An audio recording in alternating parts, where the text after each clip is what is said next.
दोस्तों, जब भी हमें कोई भी रेलवे का आपको एग्जाम देना हो तो आपको क्या करना है कि इस तरह के सवालों को अक्सर पढ़ के जाना है। क्योंकि बच्चे क्या करते हैं, जब कोई भी एग्जाम होता है तो आपको क्या है, जैसे अर्थमेटिक्स में आपका चाहे टाइम एंड वर्क हो, चाहे आपका परसेंटेज हो, प्रॉफिट लॉस हो, संख्या पद्धति हो, ये सारे चैप्टर पढ़ते हैं। लेकिन क्या है, छोटे छोटे सवाल आपके एग्जाम में, रेलवे के एग्जाम में आते जरूर है, लेकिन क्या इन सवालों को कोई खास कर ध्यान दो कोई देता नहीं है।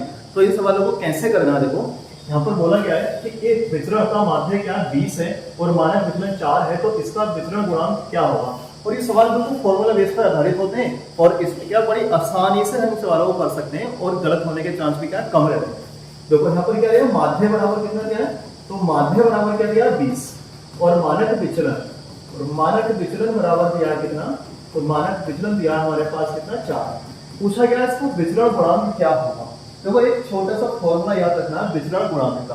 तो विचरण गुणांक क्या होता है, देखिए आपको ऐसे कोई भी डायरेक्ट सवाल मिल जाए तो आपको डायरेक्ट फॉर्मूला ही लगा देना है। तो विचरण गुणांक बराबर फॉर्मूला होता है मानक विचलन बटे में माध्य गुणा 100। बस एक छोटा सा फॉर्मूला लगाना है आपको, मानक विचलन बटे माध्य गुणा 100। अब देखो मानक विचलन कितना है, हमारे पास 4 है और माध्य कितना हमारे पास 20 है और ये कितना कर देंगे गुणा 100। और जब गुणा 100 करेंगे तो आप देखोगे इससे डिवाइड करोगे कितनी बार, 20 पंजे 100, तो कितना जाएगा 4 गुणा 5 और 4 गुणा कितना होता है 20। और एक बात का और ध्यान रखेंगे कि जब भी आपको मानक विचरण गुणांक निकालना हो तो इसका आंसर हमेशा परसेंटेज में आता है। तो 20 क्या लिखेंगे 20%। तो यहाँ पर राइट आंसर क्या जाएगा ऑप्शन नंबर सी, इसका जो विचरण गुणांक होगा वो आपका इसमें कितना होगा 20% होगा। तो आपको कोई भी सवाल मिल जाए इसमें डायरेक्ट दिया गया हो, माध्य दिया गया हो और मानक विचलन दिया गया हो और विचलन गुणांक पूछा हो तो मानक विचलन बटे माध्य गुणा 100 और आंसर क्या आएगा परसेंटेज में। बस एक छोटा सा फॉर्मूला और ये सवाल का आप एग्जाम में छोड़ दो। तो ये आज के बाद आपको इस तरह का कोई भी सवाल छोड़ने की जरूरत नहीं होगी। देखिए नेक्स्ट सवाल यहाँ पर बोला गया है एक जनसंख्या का मानक विचलन 4.5 है, तो इसका प्रसरण क्या होगा। देखिए अब आपको क्या करना है, इसमें एक नया फॉर्मूला अप्लाई करेंगे। यहाँ पर क्या दिया गया, हमारे पास मानक विचलन दिया गया है और मानक विचलन और पूछा गया प्रसरण क्या होगा। तो देखिए मानक विचलन बराबर क्या होता है, आपको फॉर्मूला याद रखना है मानक विचलन, और मानक विचलन बराबर होता है रूट में प्रसरण। क्या होगा, रूट में प्रसरण। तो मानक विचलन बराबर जब रूट में प्रसरण होगा तो मानक विचलन हमारे पास कितना दिया 4.5 और रूट में क्या है प्रसरण, रूट में लिखेंगे क्या प्रसरण। अब कैसे हम प्रसरण निकालेंगे, तो आप जानते हो अगर आपने कैलकुलेशन की है, अगर दोनों का वर्ग करेंगे तो प्रसरण में से रूट हट जाएगा, तो प्रसरण बराबर कितना हो जाएगा 4.5 का स्क्वायर और 4.5 का स्क्वायर यानी कि 45 का स्क्वायर निकालोगे तो कितना आता है 20.25 और कितना है एक है, यहाँ पर 2 के बाद पॉइंट लग जाएगा तो हमारे पास आंसर क्या जाएगा 20.25। तो इस सवाल का राइट आंसर हो जाएगा 20.25, यानी इसका प्रसरण जो होगा वो 20.25 होगा। तो डायरेक्ट आपको फॉर्मूला याद रखना है मानक विचलन बराबर रूट में प्रसरण। तो आज के बाद ऐसा सवाल कोई भी आपका गलत होना नहीं चाहिए। ठीक, आगे सवाल देखते हैं। यहाँ पर बोला गया है संख्याएं दी है 10, 10, 9, 10, 10, 11, 10, 11, 9 का मानक विचलन क्या होगा। देखिए मानक विचलन क्या होगा, अभी हमने क्या देखा कि हमारे पास पीछे एक सवाल में क्या था कि यहाँ पर दिया गया था संख्या का मानक विचलन दिया गया था और प्रसरण पूछा गया था। अब यहाँ पर मानक विचलन पूछा गया है और यहाँ पर प्रसरण दिया नहीं गया है, तब कैसे हम यहाँ पर मानक विचलन निकालेंगे। तो वो इस सवाल को बड़े अच्छे से बनाएंगे।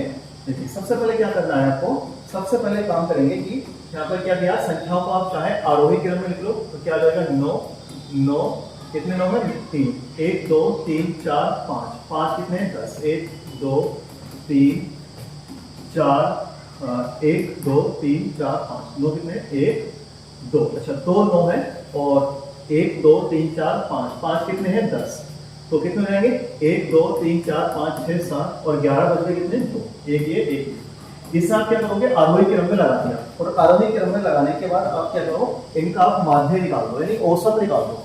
औसत निकालने के लिए क्या करोगे सबको जोड़ोगे, सबको जोड़ने के बाद कितना आ जाएगा, तो 10 20 30 40 50 60 ये एक एक इधर डाल देंगे 70 80, कितना आ जाएगा 80 और जो 80 आएगा 90 आएगा, 10 20 30 40 50 60 70 80 90 और 90 को क्या करो कितनी संख्या 9 संख्या तो कितना आ जाएगा 10। हमारे पास औसत आ गया इनका वो 10 आ गया और जब औसत 10 आ गया तो प्रसरण निकालने के लिए आप क्या करोगे? अभी आप जानते हो एक फॉर्मूला मैंने आपको बताया था कि मानक विचलन बराबर क्या होगा? मानक विचलन बराबर होगा रूट में प्रसरण। रूट में क्या होगा? प्रसरण।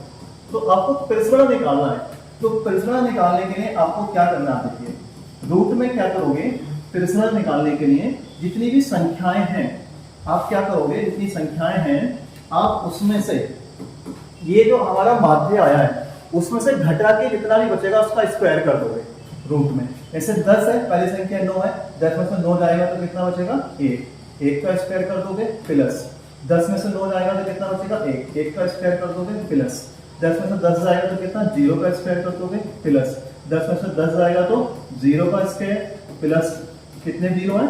5 10 है, 1 2 3 4 4 5, तो 5 का एक यहाँ तो कितना मिल जाएगा हमें? 0। सबका कितना मिल जाएगा? 0 ही मिलेगा। ठीक, और जब 0 मिलेगा 10 में से 9 गया 1 का स्क्वायर, 10 में से 9 गया 1 का स्क्वायर, 10 में से 10 आएंगे तो यहाँ पर 0 0 बचते रहेंगे। कितने बार? 5 बार। तो 0 की वैल्यू कितनी आएगी? 0। अब 10 और 11 का अंतर कितना आएगा? 10 और 11 का अंतर भी कितना आएगा? 1। उसका भी स्क्वायर करेंगे। और 10 और 11 का अंतर कितना आएगा? 1। उसका भी स्क्वायर करेंगे। और संख्याएं कितनी है हमारे पास? 9। तो 9 को क्या है? इससे डिवाइड करेंगे और ये कितना आएगा? रूट में। अंतर आपको ये नहीं देखना कि माइनस का बच रहा है या प्लस का, बस औसत में से दी गई संख्या घटाएंगे, उसका क्या कर देंगे? स्क्वायर। अब 1 का स्क्वायर कितना होता है? 1 ही होता है, प्लस 1 प्लस 1 प्लस 1 बटे में 9। तो कितना हो जाएगा ये? 4 बटे 9। रूट में कितना हो जाएगा? 4 बटे 9। अभी हमने बताया ये किसके बराबर है? प्रसरण के बराबर। और तो प्रसरण बराबर हमें निकालना है तो क्या आ जाएगा? 4 बटे 9, तो कितना आ जाएगा? 2 बटे 3। तो इस सवाल का जो राइट आंसर आ जाएगा वो 2 बटे 3 आ जाएगा, कि इसमें जो है इसका जो राइट आंसर है वो 2 बटे 3 होगा। तो आपको क्या ऐसे सवालों को इस तरह से आपको क्या करना होगा। तो उम्मीद करते हैं वीडियो समझ में आ गई होगी, और वीडियो समझ में आई हो तो चैनल को सब्सक्राइब कर लीजिएगा और वीडियो को लाइक कर लीजिएगा।